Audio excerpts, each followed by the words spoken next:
मोहब्बत ऐसा दरिया है कि बारिश रूठ भी जाए तो पानी कम नहीं होता। Speak your heart with Sameena Peerzada में मेरे आज के मेहमान हैं अमजद इस्लाम अमजद। मैंने बहुत सारी बातें करनी है जो मैं बहुत अरसे से करना चाह रही थी। कोशिश करूँगी कि सब कुछ पूछ लूँ और सब कुछ जान लूँ। तो आइए मिलते हैं अमजद इस्लाम अमजद से। अमजद साहब बहुत शुक्रिया। मैं तो बहुत अरसे से आपसे बातें करना चाह रही थी। मैंने सोचा खाने पे तो आपने बुलाना नहीं है मुझे और मेरे घर नहीं आना। हमेशा तुमने गलत बातें सोची। मैंने कहा वैसे तो आप कभी हाथ आएंगे नहीं, ना मेरे घर आएंगे ना अपने घर जब से आप बुलाएंगे। कराची भागी हो तो क्या किया जा सकता है। हाँ, मैंने सोचा कि यही एक बहाना हो जाए बैठ के गप करने का।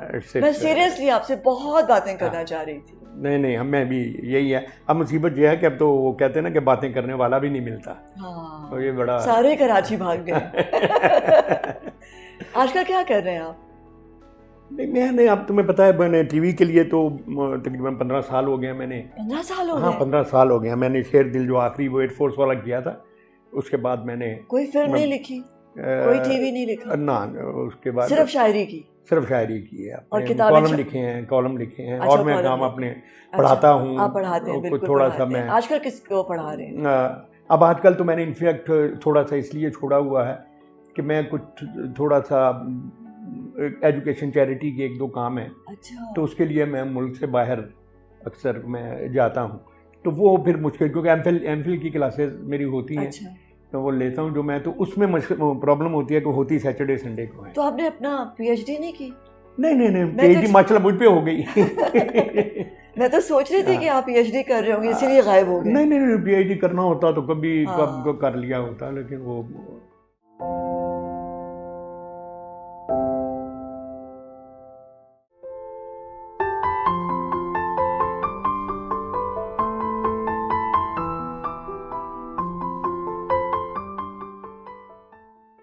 अच्छा, ये जो समझ बूझ है, ये जो सेंसिटिविटी है आपके अंदर, ये जो लफ्ज़ों के साथ जो दोस्ती है और ये मोहब्बत है, ये कहाँ से शुरू हुई थी? आप कहाँ पैदा हुए थे? पैदा तो मैं लाहौर ही में हुआ, लेकिन मेरी फैमिली जो है वो सियालकोट के। मेरे वालिद और आप कितने बहन भाई हैं? हम 7 बहन भाई। अब दो तो नहीं रहे, उनमें एक भाई एक बहन मेरा चला गया। और आपके अब्बू क्या करते थे? अबू हमारे ये दस्तकार हमारी फैमिली थी और हमें कोई पढ़ा लिखा हमारी फैमिली में रवाज ही नहीं था पढ़ने लिखने का। बल्कि मेरे एक चचा थे सिर्फ मेरे ख्याल में जिन्होंने कॉलेज की शक्ल देखी थी, वरना मुझसे पहले कोई कॉलेज भी नहीं गया था। और आप कहाँ थे, बीच में या छोटे सा? मैं बड़ा हूँ, मैं सबसे अपने बहन भाइयों में मैं सबसे। मैं तो कैसे ख्याल आया कि पढ़ाई करनी चाहिए?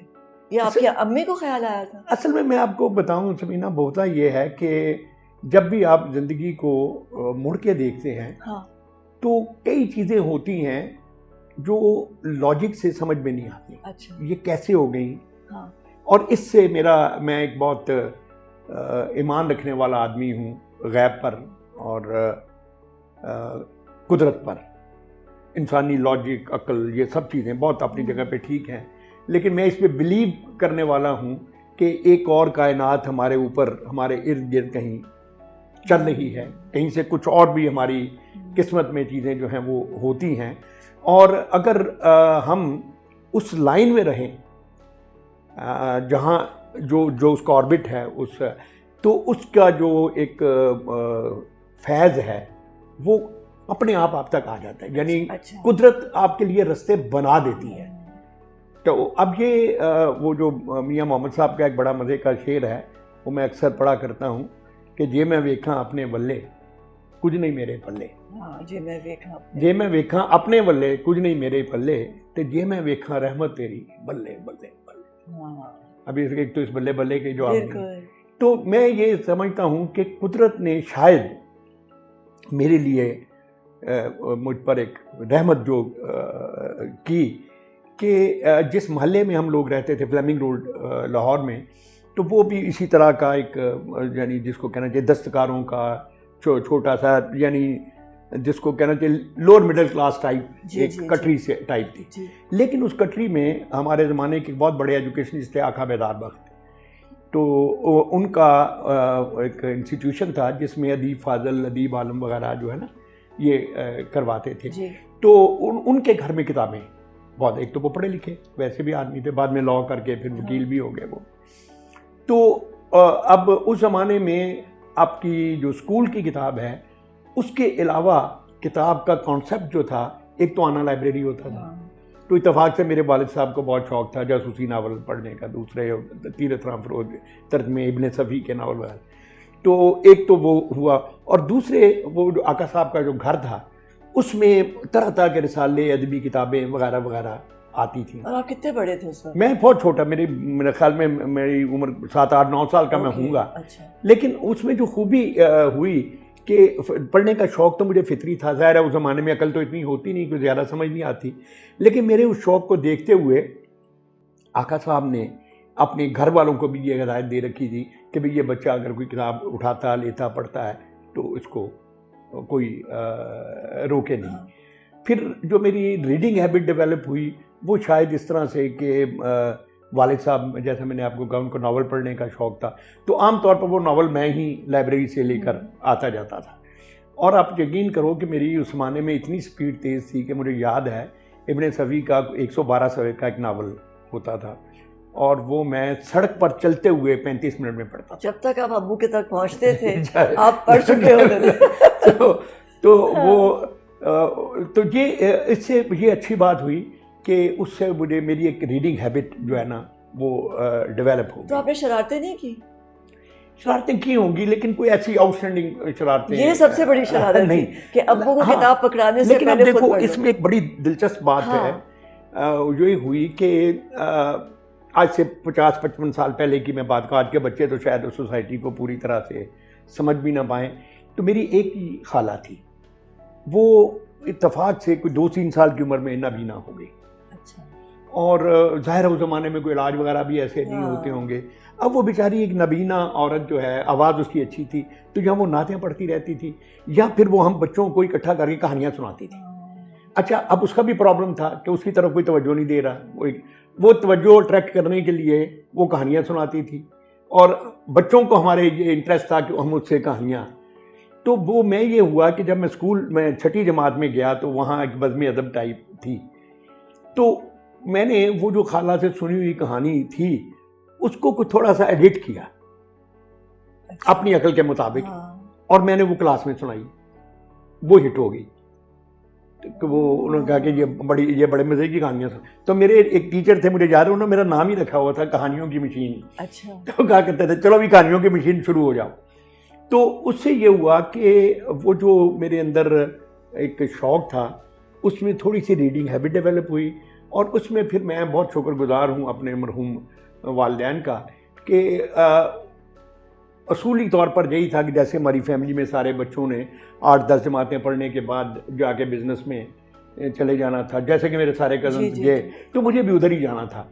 लेकिन मैं उनका इसलिए बहुत शुक्रगुजार हूँ कि उन्होंने मेरे इस शौक़ को जो है उसको बहुत अप्रिशिएट किया और मुझे अपने फ़ैसले खुद करने दिए, जिसका रवाज हमारे लोअर मिडिल क्लास घरानों में होता ही नहीं है सिरे से कि भी आपने क्या पढ़ना है, क्या करना है, किस तरह। तो वो चीज़ें जो हैं वो मुझे अपनी समझता हूँ कि मेरे वालिद की तरफ से ख़ास तौर पे उन्होंने मुझे बहुत, यानी यूँ कहो कि मेरा रास्ता रोका नहीं। अच्छा। तो मुझे उससे ये होता है कि आप पर जब एक रिस्पॉन्सिबिलिटी पड़ती है कि जब दूसरा आप पर एतबार करता है तो मैंने भी उसमें फिर शाइन करने की कोशिश की, उसको बेहतर बनाने की कोशिश की। और अवलीन जो मेरा पीरियड था, आप समझो मैट्रिक से लेकर बीए तक का, इस ज़माने में अब मैं कभी सोचता हूँ तो यकीन नहीं आता कि मेरे दिमाग में स्वाय क्रिकेटर बनने के ज़िंदगी का कोई मिशन था ही नहीं। आप क्रिकेटर बनना चाहते थे? मैं क्रिकेटर से बनना ही नहीं चाहता था। मैं इस्लामिया कॉलेज का कलर होल्डर भी हूँ। अच्छा। उसमें तो हम लोगों ने 12 साल के बाद गवर्नमेंट कॉलेज को हराया था। उसमें अच्छा। शफकत राना उसमें थे, आफ्ताब गुल थे, दूसरे वगैरह सारे, हम इस्लामिया कॉलेज ने वो मैच जीता था। तो ये जो जब मेरा ज़माना था ये था 2 कश्तियों में सवारी का, कि मैं कोई शायरी वारी भी टूटी फूटी करता था, लेकिन जो मेरे ज़हन में था ना एक के जो जज्बा जो होता है वो शायद स्पोर्ट्समैन बनने का था। तो ये कोई 3-4 साल मैं दोनों में साथ साथ चलता रहा। फिर 1-2 वाक़यात ऐसे हुए जो उस वक्त मुझे बहुत बुरे लगते थे। अल्लाह मियाँ से भी मैं बड़े गिला करता था, लेकिन अब मैं कभी सोचता हूँ कि तो वो मेरे लिए बड़ी रहमत की बातें थी कि मैं वो करैक्टर मैं नहीं बन सका, इसलिए कि जैसी मेरी फिज़ीक थी और जितनी मेरी कैपेसिटी थी, मैंने कोई बहुत अच्छा करैक्टर नहीं बनना था। यानी एवरेज तक तो ठीक था, उससे आगे शायद मेरी कैपेसिटी थी नहीं। और उस ज़माने में जो हालात थे, अगर मैं कहीं थोड़ा सा एक्सेल कर गया होता तो आज किसी को मेरा नाम भी याद ना होता एज ए स्पोर्ट्समैन। तो वो ये हुआ कि जब बीए का हमारे इम्तिहान हुआ तो उसमें यूनिवर्सिटी की एक टीम बनी। उस टीम में उन्होंने, हालांकि मैं चैम्पियन टीम की तरफ से था, तो उन्होंने मुझे रिज़र्व रखा और एक हमारे ब्यूरोक्रेट थे, उनका एक बेटा था, उसको जो बिल्कुल डिज़र्व नहीं करता था उसको टीम में डाल दिया और मुझे रिज़र्व में और रखा। ये बातें होती रहती हैं, लेकिन एक तो वो मुझे मेरे लिए एक बड़ा शौक था। दूसरा ये हुआ कि मेरा बीए में मेरा उर्दू सब्जेक्ट में स्कॉलरशिप आ गया यूनिवर्सिटी में। अच्छा, उससे ये हुआ कि वो स्कॉलरशिप एक तरह से एक एडिशनल आप समझो थी कि मैं सरकारी खर्चे पे पढ़ सकता था।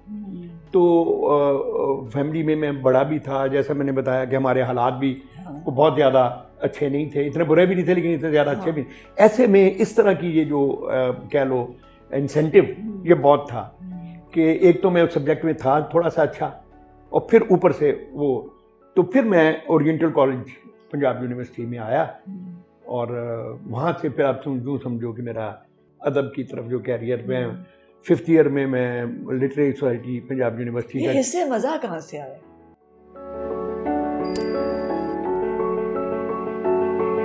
तो मैंने भी अपना कैरियर रेडियो से शुरू किया जैसे सब लोगों ने वो किया है। मैं अभी तुम्हें बताता हूँ, इस बात को मैं वाइंड अप कर लूँ। तो मैं लिटरेरी सोसाइटी का चेयरमैन हुआ 5th ईयर में, और 6th ईयर में मैं पंजाब यूनिवर्सिटी का जो मैगजीन था मैवर, उसका चीफ एडिटर बना। इसी के दौरान मेरी मुलाकात अतर शाह खान से हुई। अच्छा, ये जो मेन था ना कि मैं ड्रामे की तरफ जो है वो कैसे आया। अतर शाह उस ज़माने में जर्नलिज्म में थे।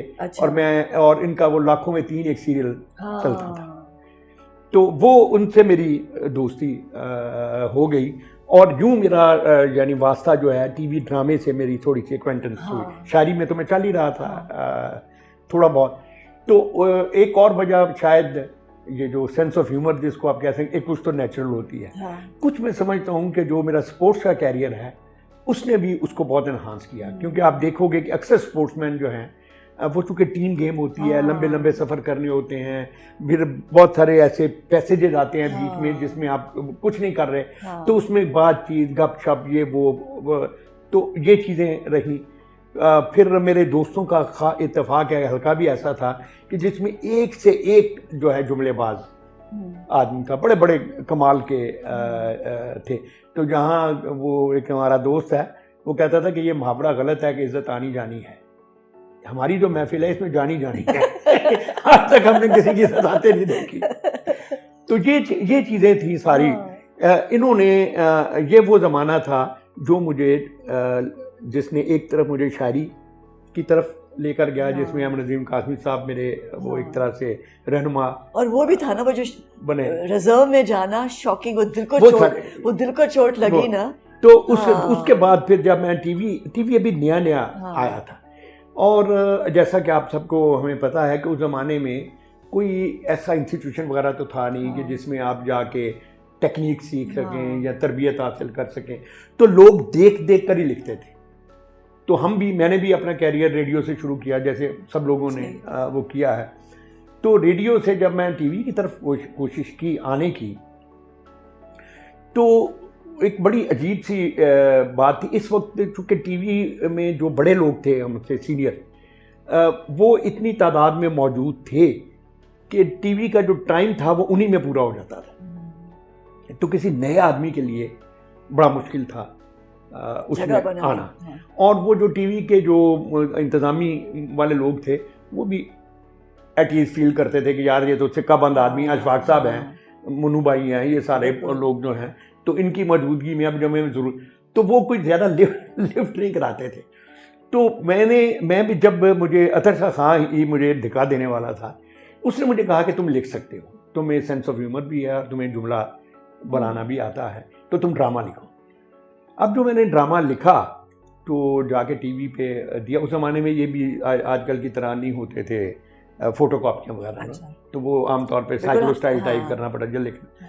तो वो मैंने दिया तो कोई डेढ़ 2 महीने मैं जाता रहा। उन्होंने जी अच्छा देखें जी देखें। उसके बाद 2 महीने बाद उन्होंने बताया जी कि वो तो गुम हो गया स्क्रिप्ट आपका, और आपके पास कॉपी नहीं थी। कॉपी भी उसकी कोई नहीं थी। तो खैर वो बड़ी लंबी कहानी, वो नहीं हुआ अच्छा फाइनली। उसके बाद तकरीबन ये बात है कि 68 का ज़माना हुआ। 5 साल तक मैं टीवी पर कोशिश करता रहा किसी छोटे मोटे स्केट प्रोग्राम की, लेकिन कोई ड्रामा मुझसे किसी ने नहीं लिखवाया। गीत चीज़ मेरे कुछ चल जाते थे, कुछ और चीज़ें। तो फिर हुआ ये कि 73 में इस्लामाबाद से, चकलाला से एक इश्तिहार आया टीवी पर, पहला खेल, कि जो लोग नए राइटर हैं वो अपना पहला खेल। अच्छा। अब मैं वहाँ डेस्परेट हुआ फिर रहा था, तो मैंने वहाँ भी भेज दिया। अच्छा, वहाँ गालिबन खेल थे नहीं ज़्यादा, क्योंकि अच्छे जो राइटर थे वो लाहौर कराची में लिख रहे थे, तो समहाउ वो मंजूर हो गया और हो भी गया। नैयर कमाल और खालिद सईद भट्ट उसमें थे, और सलाउद्दीन मुझे याद है उनके नैयर की बहन थी गालिबन, उसके शौहर थे। बाद में वो फॉरेन सर्विस में चले गए, मुझे मिले थे अभी मैनचेस्टर में भी, वहाँ वो हमारे थे कौंसल जनरल। तो वो प्ले हुआ। उस प्ले के होने के से बाद मेरा ख्याल था कि अब तो लाहौर वाले को थोड़ी सी लिफ्ट मुझे कराएंगे, लेकिन यहाँ फिर वो खामोशी थी। फिर हुआ ये कि हमारी सायरा काज़मी, जो सायरा अंसारी होती थी उस ज़माने में, ये एज ए गेस्ट प्रोड्यूसर आई, और उस ज़माने में 1974 में एक विमेन ईयर था। अच्छा। इंटरनेशनल विमेन ईयर था। तो इसको हवा के नाम से एक सीरीज इन्होंने शुरू किया। तो उसमें अब एक तो गुफरान इम्तियाज़ी साहब उसके मुझे याद है, वो एग्जेक्टिव प्रोड्यूसर थे।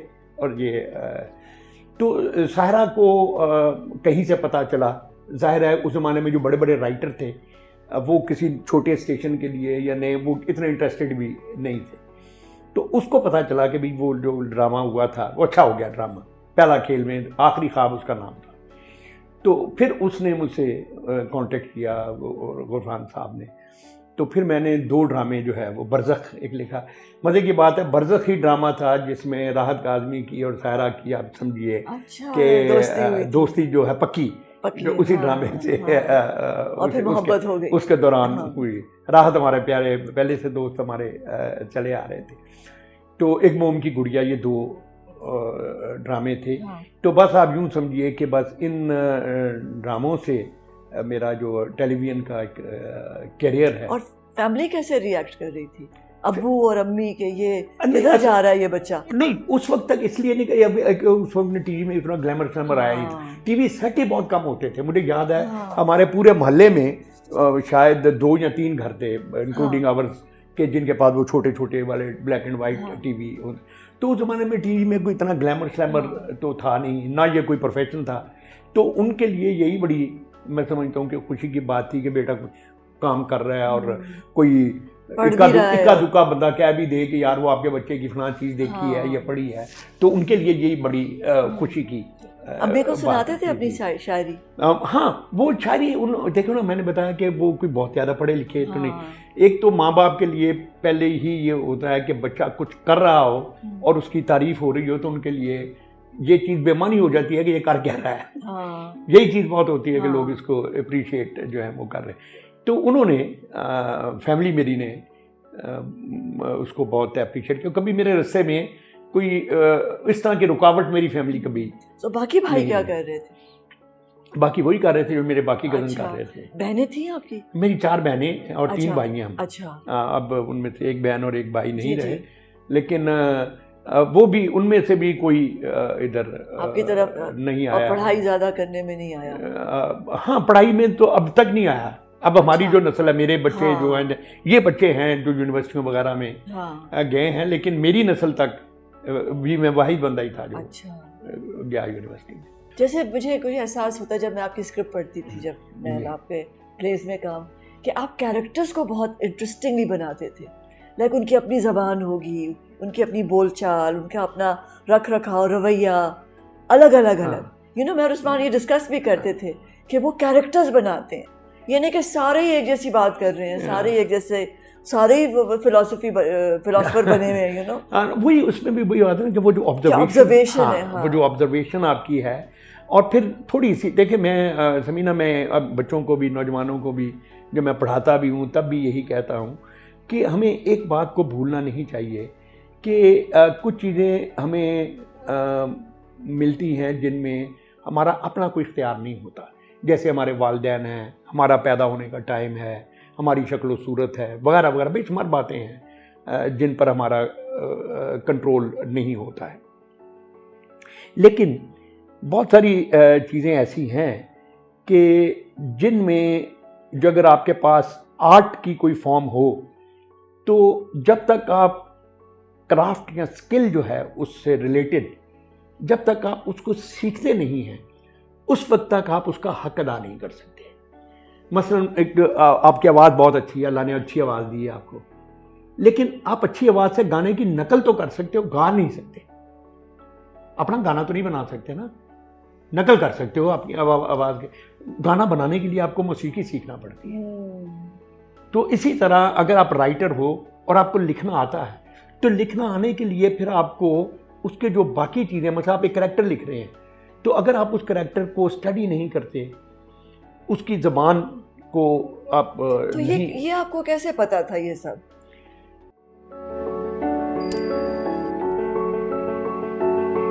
जब हमारे पास कुछ नहीं था और हमने रॉ टैलेंट के साथ एक ऐसा बना लिया कि हम बहुत आगे निकल गए।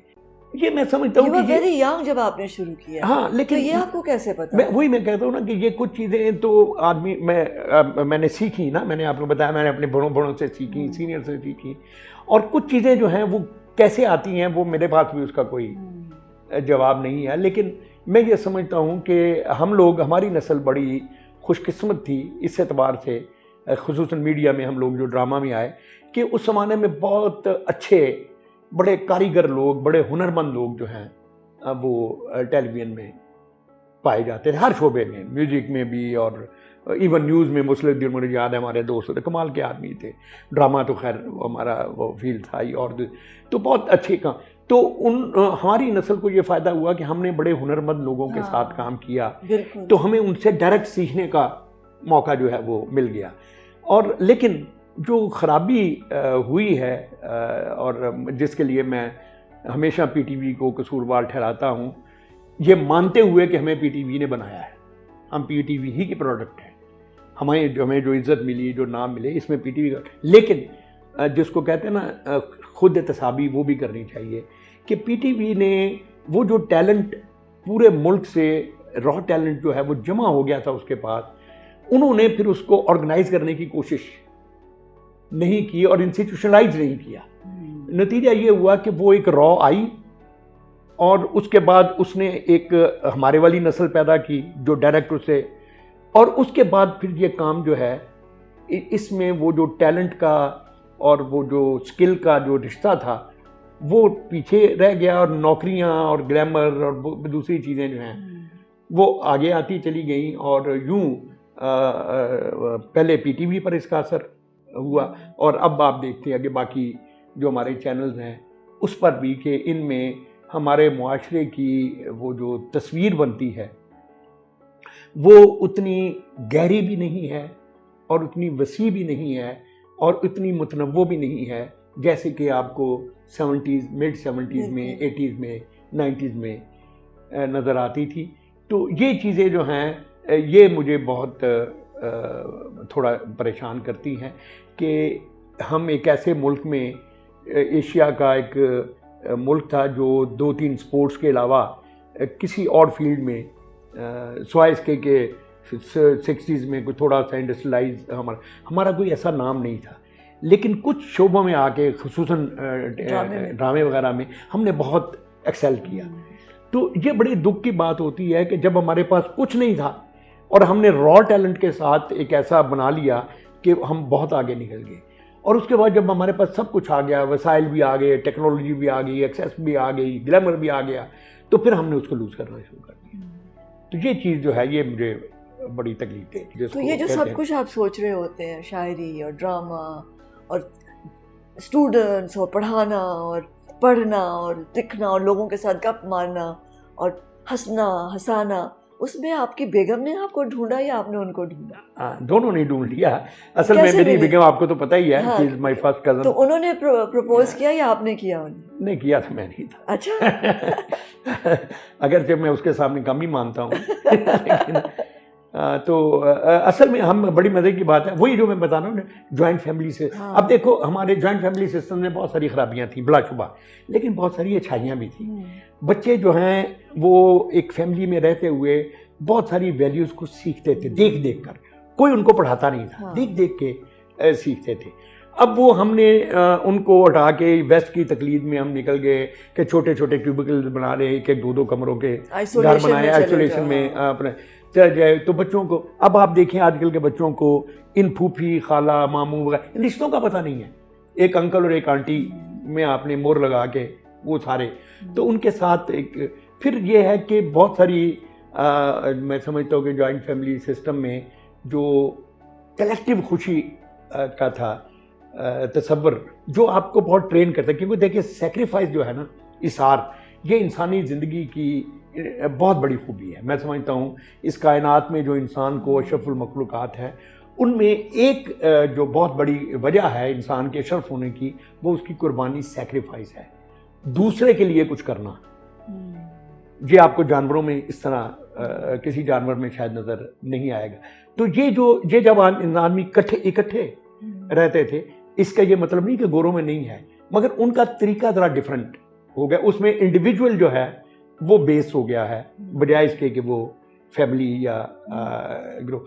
तो हमने अब जाहिर है वक्त को तो कोई रोक नहीं सकता, ये चीज़ें होनी हैं, लेकिन इनमें तवाज़ुन ज़रूर पैदा किया जा सकता है। वो जो मैं हमेशा कहता हूँ, वो जो कार्ल मार्क्स ने जो थीसिस और एंटी थीसिस को सिंथेसाइज करने का जो प्रोसेस बताया ना, वो मुआशरे में भी होना चाहिए, ताकि हमारे बच्चे जो हैं उनका मुंह रुख बेशक आगे मुस्तकबिल की तरफ हो, लेकिन उनको पता हो कि उनके पीछे क्या है। अब तक आपने कितनी किताबें पढ़ ली हैं?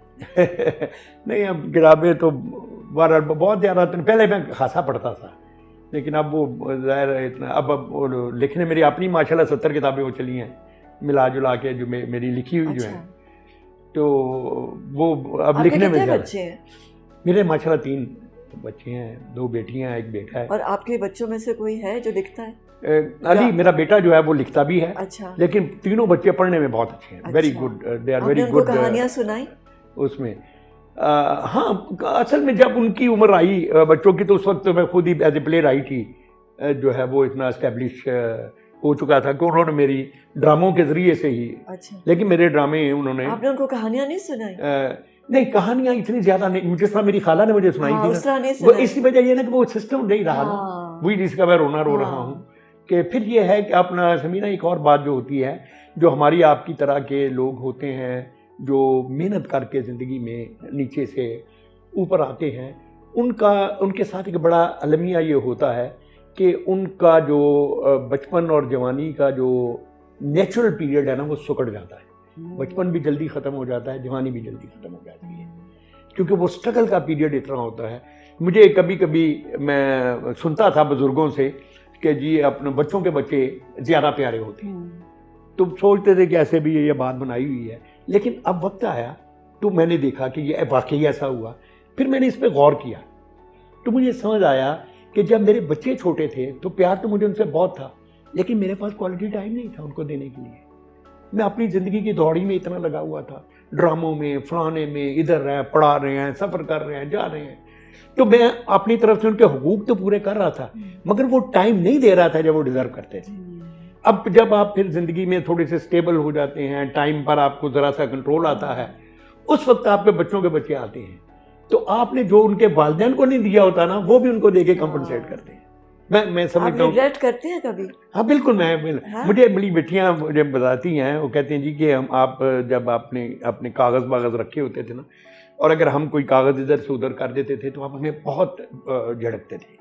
अब हमारे बच्चे आते हैं, वो कागज़ उठा के फाड़ देते हैं, आप हंसते रहते हैं। ये मज़े की बात है, ये इसी तरह से ये हुआ है। तो ये जो मैं समझता हूँ खुशियाँ और मसरतें हैं जो। कब आप बहुत खुश हुए? बहुत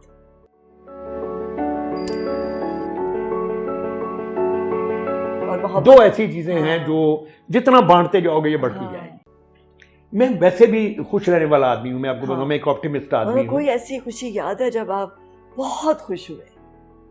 जब पहला बेबी गोद में उठाया था तब बहुत खुश हुए थे? बहुत सारी हैं चीज़ें, ज़ाहिर है उसमें पहला बेबी भी एक बहुत इम्पॉर्टेंट होता है। मैंने बताया ना कि मैं हमेशा ये समझता हूँ कि आदमी को शुक्रगुजारी जो है वो अपने अंदर ज़रूर पैदा करें। शुक्रगुजारी में बड़े मज़े हैं। इसीलिए देखिए हमारे जो बुज़ुर्ग कहते थे ना कि जब तकलीफ़ आए तो सब्र करो और जब अरूज का ज़माना हो तो शुक्र करो।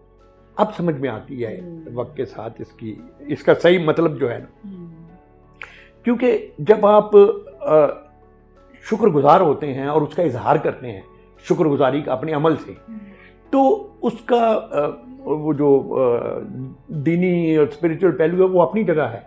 आपकी दुनिया भी उससे बेहतर होती है, क्योंकि शुक्रगुजारी जो है वो आप में एक तरह की ह्यूमिलिटी पैदा करती है, एक तकब्बुर से आप बचते हैं।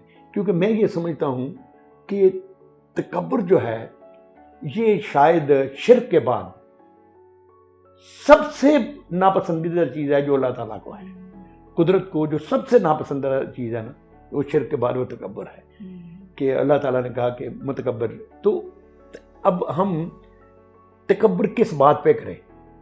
जब आदमी को ये समझ में आना शुरू हो जाए ना कि मैंने जो कुछ हासिल किया है इसमें मेरी मेहनत भी है, मेरी कोशिश भी है, और इसके अलावा भी कुछ है।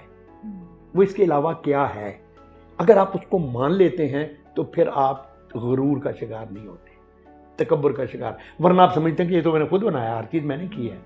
वो जो अशफाक साहब बड़ी मज़े की बात करते थे ना, क्योंकि एक आदमी किसी महफिल में बार बार कह रहा था मैंने फ़लाँ को ये दिया, मैंने फ़लाँ को ये दिया, मैंने फ़लाँ।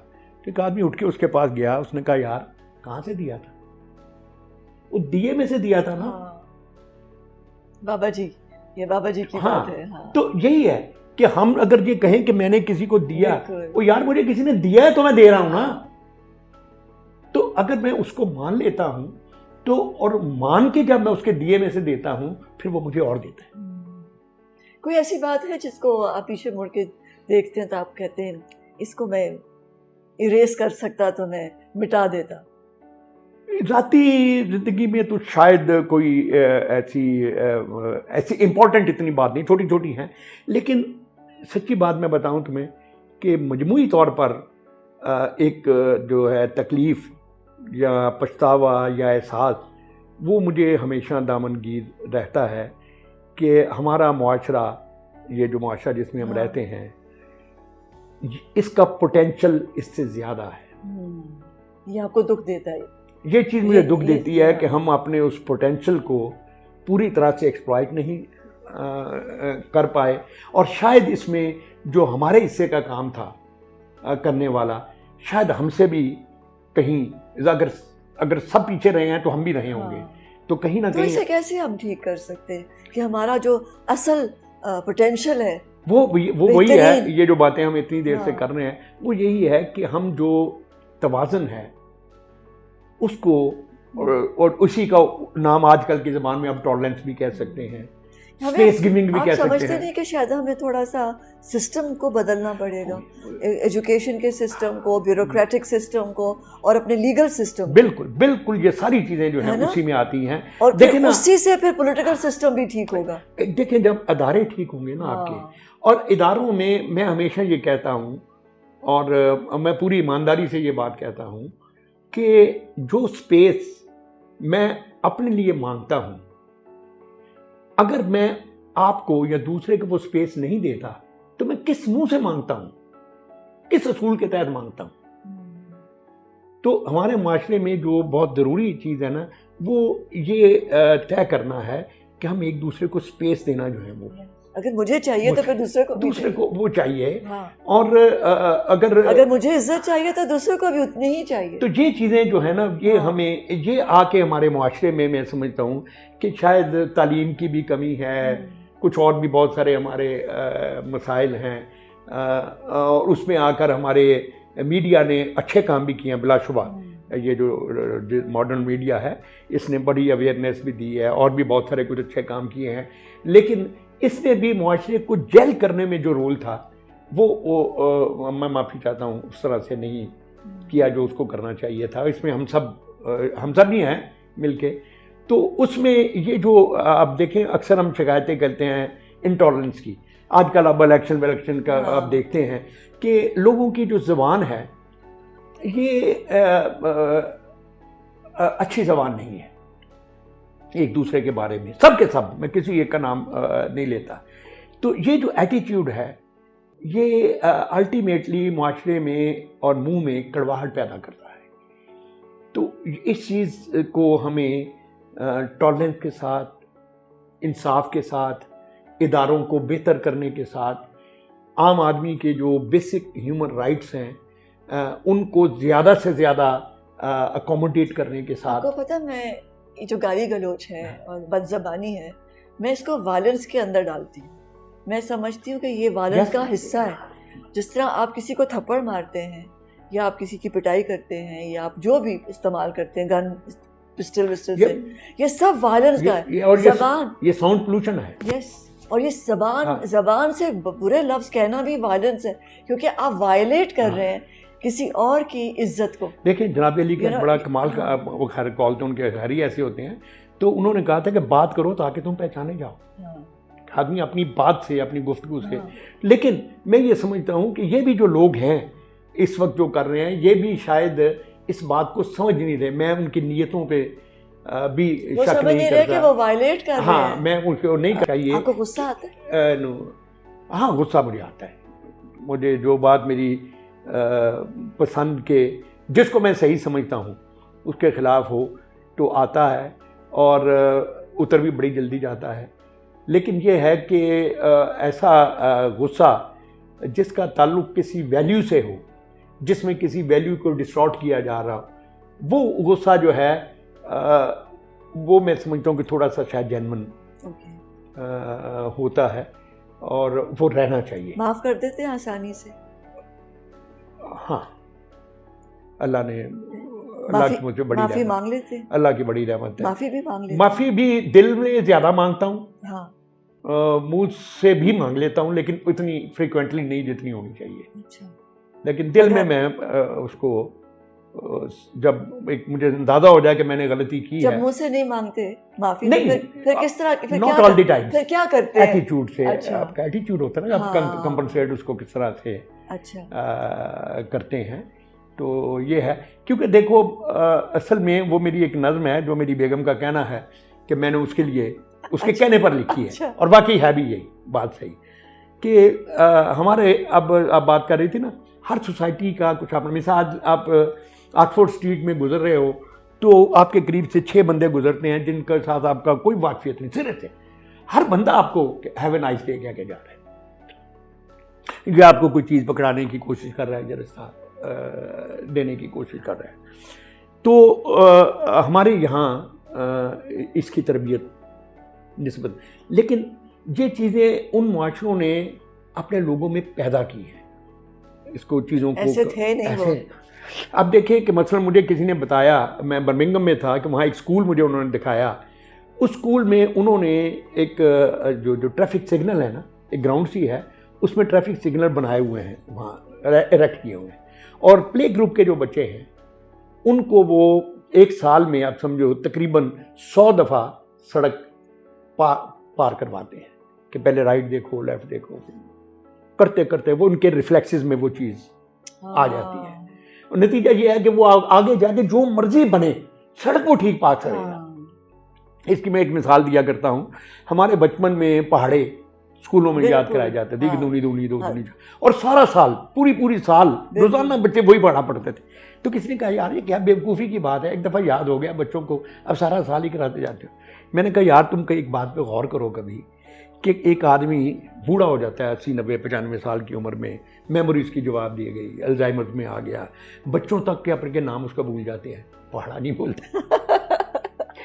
बिल्कुल वो जो बचपन में जो आपने याद किया होता है वो नज्म नहीं भूलती, और फिर वो आपके रिफ्लेक्सेस नहीं भूलता, वो कहानी नहीं भूलती, वो रिफ्लेक्सेस में आपके जो आ गया ना। तो इसी तरह अब आप ये देखो कि हम जो शहरों में रहने वाले हैं, हमें पौधों का पता नहीं है, परिंदों का पता नहीं है।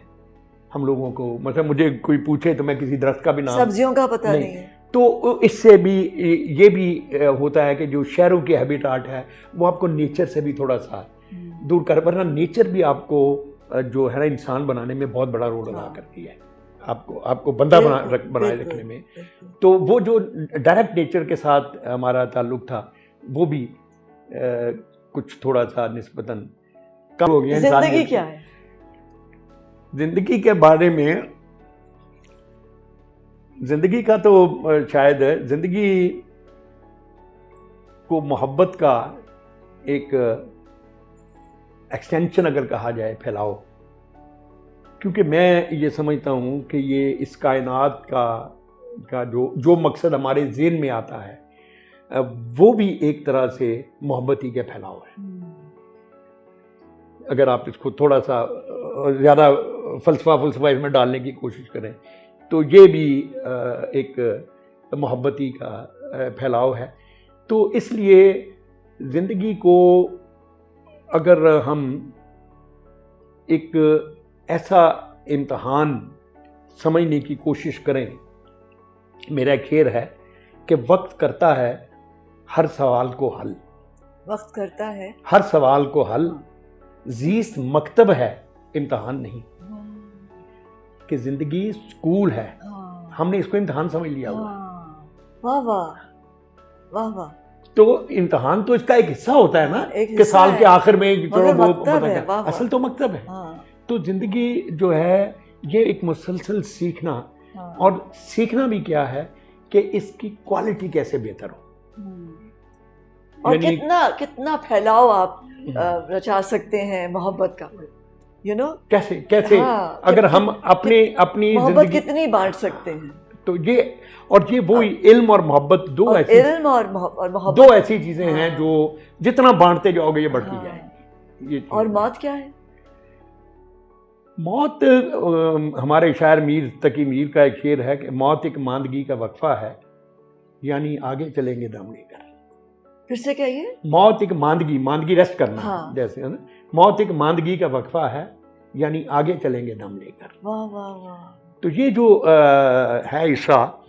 और एक और आपको मैं बड़ी मज़े की बात बताऊं, ये जो इंसानी फ़िक्र होती है ना, इसमें आप देखते हैं कि 15वीं 16वीं सदी में यूरोप में आप अलूम का रेनेसां आई, रेफॉर्मेशन आई, फिर इंडस्ट्रियल रेवोल्यूशन आया, फिर और बहुत सारी तो फ़लसफ़े और वो बहुत आगे। लेकिन जो इंसानी दिमाग है ना, वो चाहे 2500-3000 साल पहले कन्फ्यूशस की शक्ल में आप देखें, सोक्रेटिस की शक्ल में देखें, इंसानी दिमाग का जो है अमल, वो शायद इन किताबों का मोहताज नहीं होता, किताबी इल्म का, उसका इल्म का एक और।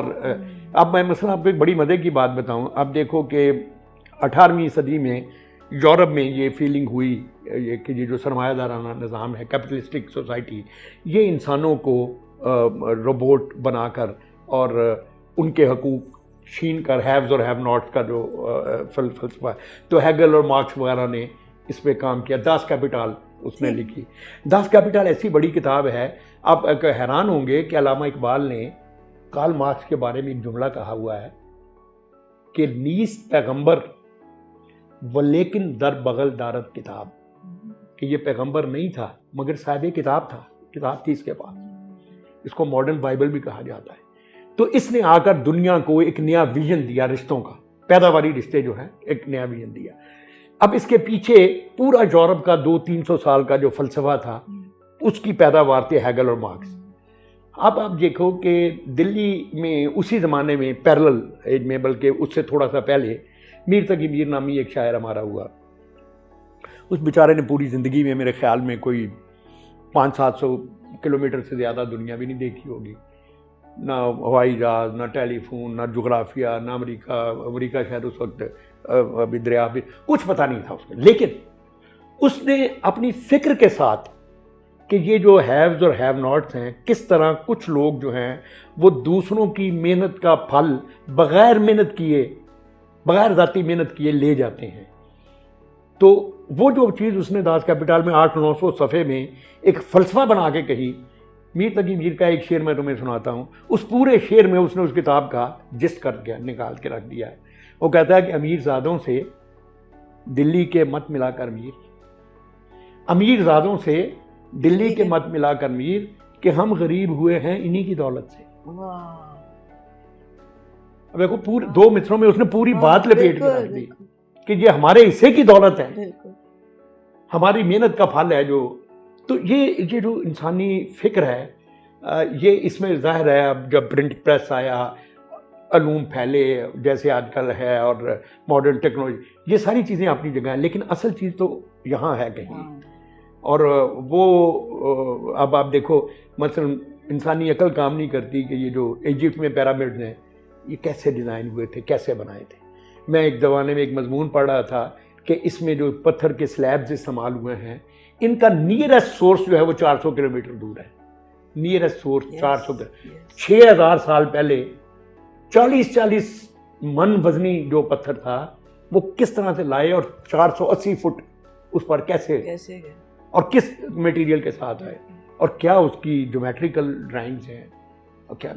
तो विजन तो था, कोई हमेशा से है, था ना कहीं, सब सारी सिविलाइजेशन में है। तो ये नहीं सोचना कि हमारे यहाँ है। हाँ, तो ये है ना कि अब हमें सोचना यही चाहिए कि इसमें जो इंसान की फलाह है, ह्यूमन में जो मैनकाइंड है, इसकी बेहतरी के लिए हम अपने मुआशरों को कैसे बेहतर बनाएं, और अपने अंदर खुश रह सके और खुश रख सके। वो जो टॉलरेंस है अपने अंदर भी और अपने इर्द गिर्द भी, उसको फरोग देने, चेहरों पे मुस्कुराहट कैसे लाएं। बिल्कुल। Thank you so much. मगर एक वादा करेंगे आपने सवाने उम्री लिखनी है। ये आप अपनी ऑटोबायोग्राफी लिखेंगे और ये प्रॉमिस करें, फिर मैं आपको जाने। इंशाल्लाह। थैंक यू सो मच, बहुत मजा आया, बहुत शुक्रिया।